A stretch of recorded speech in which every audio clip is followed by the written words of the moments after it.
passion, the definition of it is this kind of surging wave that comes up through people and comes out into the world that you have no control over. And the reflection part of it is like, you know, comes later. It's like you wake up, oh my God, what did I do? You know, I just yelled at my kid and terrified him, you know. You see red, you know, you get taken over.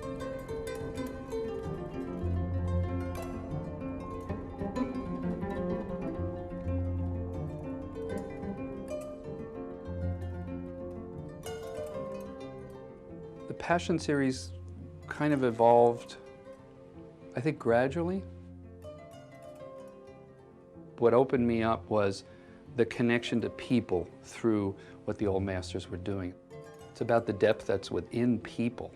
And when you're seeing those people, you're having a moment with the being presence of another person from another age who's no longer with us. I had this whole connection with that art in another way in my personal life with life, having kids, seeing my parents leave this earth. And all of that stuff, I think, came to a focus in 1997 when I was invited to be a scholar in residence at the Getty Research Institute. And the theme of that year was representing the passions. How do you represent extreme emotional states, which by their definition involve losing control, losing sense of self?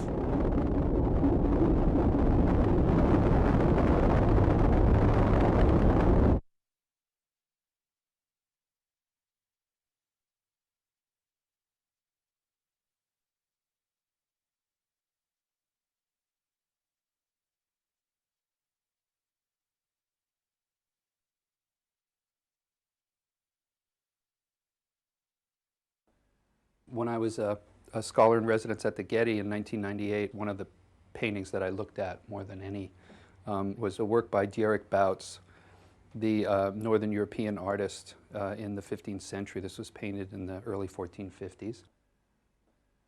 I just fell in love with this painting. It's so austere and Zen-like. Of course, this is one of the most special moments that's ever been represented. And that is the moment when the angel Gabriel comes to Mary to tell her that she's pregnant. But what it really is about the times when we know something in the place before words and before language. Because this kind of conversation that's going on here is not the conversation we're having now. This is a conversation on a different dimension. I mean, the way that a woman inside knows that she's pregnant, it's an inner knowledge in a way that isn't about verbalization. And that's the magic of all of the Annunciation scenes. There's kind of quiet stillness of that moment when this being who is here represented as a person, but obviously in reality this is a voice speaking to you, you know, from some deep, deep place. I love this ambiguity of the hands just either going like this or at the same time they're going like this, you know. So we don't really know. And then Gabriel's got his finger up, which is really odd. And these kinds of hand symbols are not just like us gesturing, you know. They have very specific meanings. The hand symbols that Christ uses are very similar, some of them, to the ones that you see in the Buddhas. And all of those mudras, they're called in Hindu, have very specific meanings.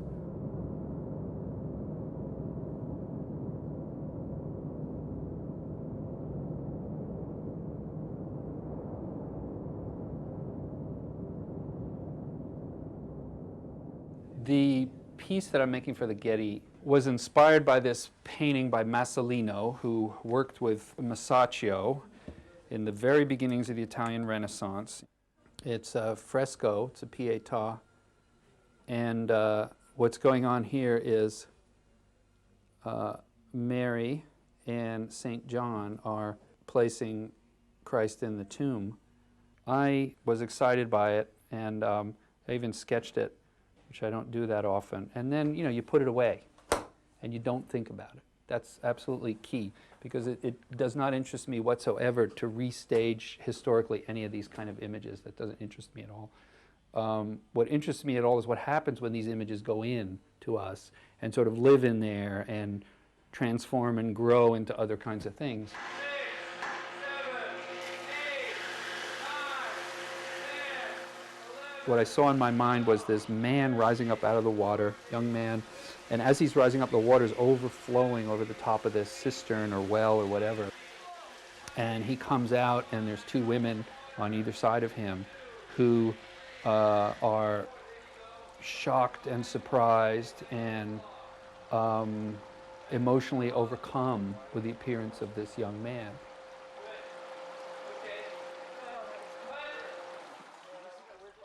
So if I look at this from the point of view of our contemporary eye, it's the aftermath of a drowning. There's two women pulling a limp, lifeless figure out of water.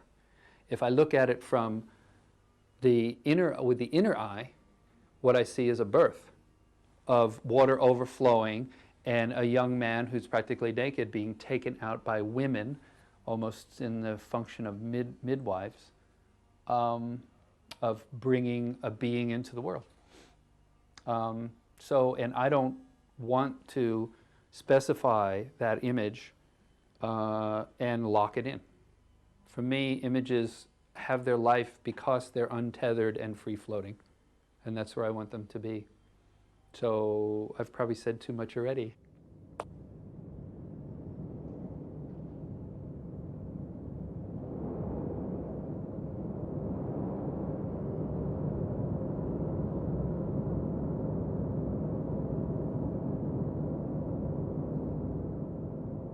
When I went to see the greeting, something changed for me. I mean, that was the most astonishing thing I have seen in a long, long time. The main thing about it is that it happens in extreme slow motion, so that you see something that's neither quite a still nor a movie. And it gave you a chance to look and feel the shifting relationships between the figures, which painting doesn't let you do in quite the same way anyway. What's startling about the pieces in the Passion series is that none really has a narrative line. Each is emotive and sometimes emotionally quite gripping, but for reasons that are often mysterious. What's also unfamiliar is that we get a very long, slow, lingering look at the coming and going of these feelings in the expressions. We realize how much we have been fixated by stills. We're conditioned by movies to think of film time as the same as our time.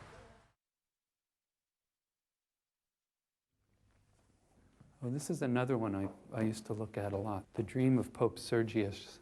What I love about this was this simultaneity of the spaces where you see inside the interior. I mean, this is a bedroom, right? So this is completely, impossible that they would have this open wall here. It's there so we can see in to this special moment of the dream.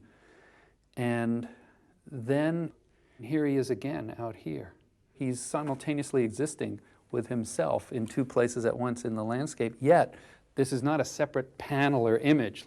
So you have this idea which we've completely lost today in the age of cameras and the logic of imagery based on optics and how the eye sees the world, is we've lost this idea that someone could be in two places at once.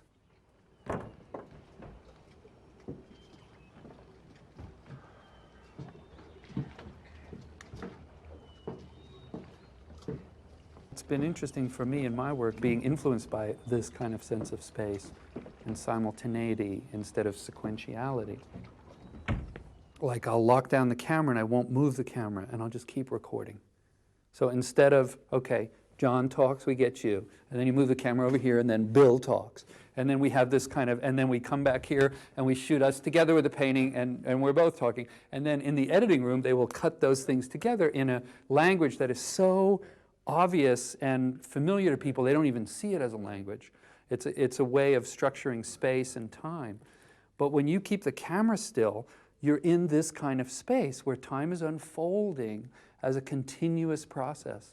And when I started working with the Passion series, I realized that I couldn't move the camera. If I was going to move the camera, the motion I was after would get disrupted, because the motion I was after is the motion of the continuity of an emotional wave that comes up and passes through a person and subsides.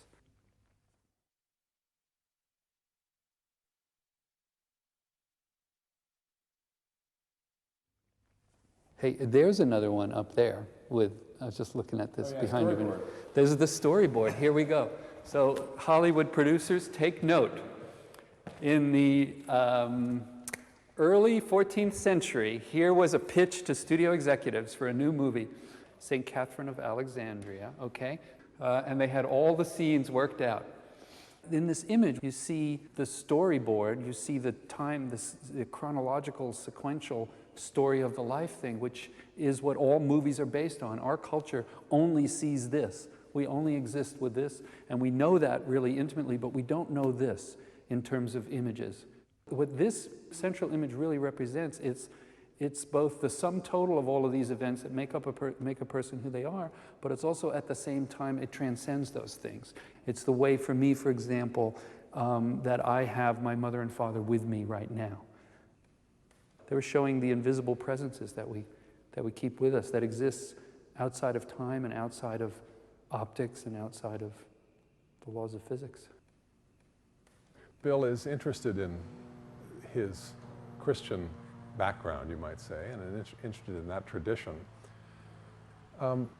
But he's tried to distance the content from the affect. These are images that have enough power, have enough suggestive power, have enough, you could say, ambiguity to allow all kinds of different readings.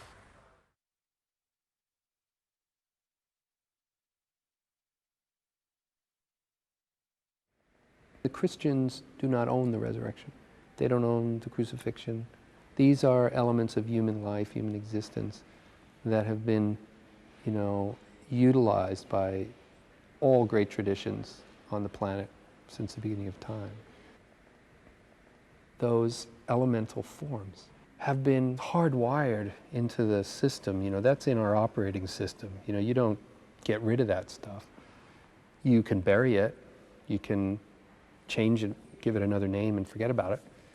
But it's there.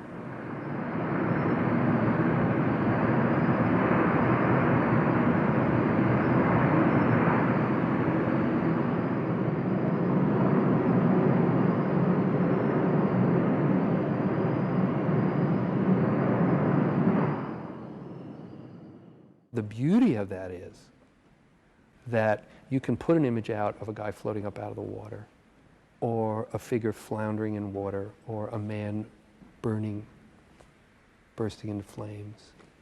And it stirs the same things inside, but without all the formal structure.